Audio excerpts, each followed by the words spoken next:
Pyramid ಯುಗ episode 2 ಬ್ರಹ್ಮರ್ಷಿ ಸುಭಾಷ್ ಪತ್ರಿಜಿಯವರ ಜೀವನ ಪರಿಚಯ 1947 ನವೆಂಬರ್ 11ರಂದು ಆಂಧ್ರಪ್ರದೇಶದ ನಿಜಾಮಾಬಾದ್ ಜಿಲ್ಲೆಯ ಶಕ್ಕರ್ ನಗರದಲ್ಲಿ ಪತ್ರಿಜಿಯವರು ಜನಿಸಿದರು.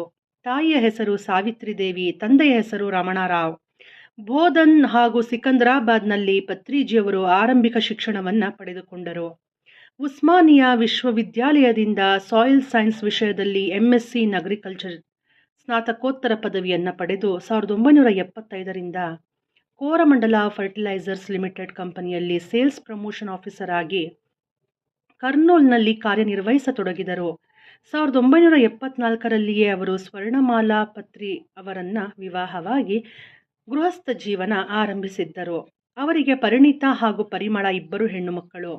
1976ರಲ್ಲಿ ಸಹೋದ್ಯೋಗಿ ಮಿತ್ರ ಶ್ರೀ ರಾಮಚನ್ನಾರೆಡ್ಡಿ ಅವರ ಮೂಲಕ ಧ್ಯಾನಕ್ಕೆ ಪರಿಚಯ ಹೊಂದಿದುದು ವೈಯಕ್ತಿಕವಾಗಿ ಪತ್ರಿಜಿಯವರ ಜೀವನಕ್ಕೆ ಅಷ್ಟೇ ಅಲ್ಲದೆ ಸಮಸ್ತ ಭೂಮಂಡಲಕ್ಕೆ ಒಂದು ಮಹಾ ತಿರುವು ನೀಡಿತು. ಪತ್ರಿಜಿಯವರು 50,000ಗಳಿಗಿಂತ ಅಧಿಕ ಆಧ್ಯಾತ್ಮಿಕ ಗ್ರಂಥಗಳನ್ನು ಅಧ್ಯಯನ ಮಾಡಿದ್ದಾರೆ. ಪ್ರತಿಯೊಬ್ಬರನ್ನು ತಟ್ಟಿ ಎಬ್ಬಿಸುವುದು ಅವರ ಉದ್ದೇಶವಾಗಿದೆ. ಎಚ್ಚರಗೊಂಡವರು ತಮಗೆ ತಾವೇ ಬೆಳಕಾಗುವುದರ ಮೂಲಕ ಮಾಸ್ಟರ್ ಆಗಲಿ, ಒಬ್ಬ ಗುರು ಆಗಿ ತಯಾರಾಗಲಿ ಎನ್ನುವ ಕಳಕಳಿಯಿಂದ ಇಂದಿಗೂ ವರ್ಷದ 365 ದಿನವೂ ಸತತ ಭೂಮಂಡಲ ತುಂಬೆಲ್ಲ ಪ್ರವಾಸಗೈಯುತ್ತಿದ್ದರು ಪತ್ರಿಜಿ ಗುರುಗಳು. ಅಂದರೆ ಈ ಪುಸ್ತಕ ಬರೆಯುವ ವೇಳೆ ಪ್ರೆಸೆಂಟ್ ಟೆನ್ಸಲ್ಲಿ ಬರೆದಿದ್ದಾರೆ, ಪ್ರವಾಸಗೈಯುತ್ತಿದ್ದಾರೆ ಅಂತ. ಪಿರಮಿಡ್ನಿಂದ ವಾಸ್ತು ದೋಷಗಳು ನಿವಾರಣೆಯಾಗುತ್ತವೆ ಎಂದು ಜನರು ಹೇಳುತ್ತಾರೆ. ಆದರೆ ನಾನು ಹೇಳುತ್ತೇನೆ, ಪಿರಮಿಡ್ನಿಂದ ವಾಸನಾ ದೋಷಗಳು ನಿವಾರಣೆಯಾಗುತ್ತವೆ. ಹಿಂದಿನ ಜನ್ಮಗಳ ಕರ್ಮಗಳ ಪರಿಣಾಮದಿಂದ ಅಶುಭ ಪರಿಣಾಮಗಳುಂಟಾಗುತ್ತವೆ. ಪಿರಮಿಡ್ ನಮ್ಮನ್ನು ಧ್ಯಾನಕ್ಕೆ ಸೆಳೆಯುವುದರಿಂದ ವಾಸನಾ ದೋಷಗಳು ಸ್ವಯಂಮೇವ ಅಳಿದು ಹೋಗುತ್ತವೆ.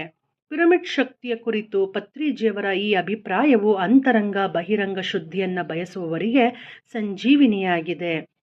1990ರಲ್ಲಿ ಅವರು ಕರ್ನೂಲ್ ಪಿರಮಿಡ್ ಸ್ಪಿರಿಚುವಲ್ ಸೊಸೈಟಿ ಸ್ಥಾಪಿಸಿದರು. ಧ್ಯಾನ ಹಾಗೂ ಪಿರಮಿಡ್ ಶಕ್ತಿಯ ಕುರಿತು ತಿಳುವಳಿಕೆ ನೀಡುವುದರ ಮೂಲಕ ಜನರಲ್ಲಿ ಆಧ್ಯಾತ್ಮಿಕ ಜಾಗೃತಿಯನ್ನು ಉಂಟು ಮಾಡುವುದು ಅವರ ಧ್ಯೇಯವಾಗಿತ್ತು.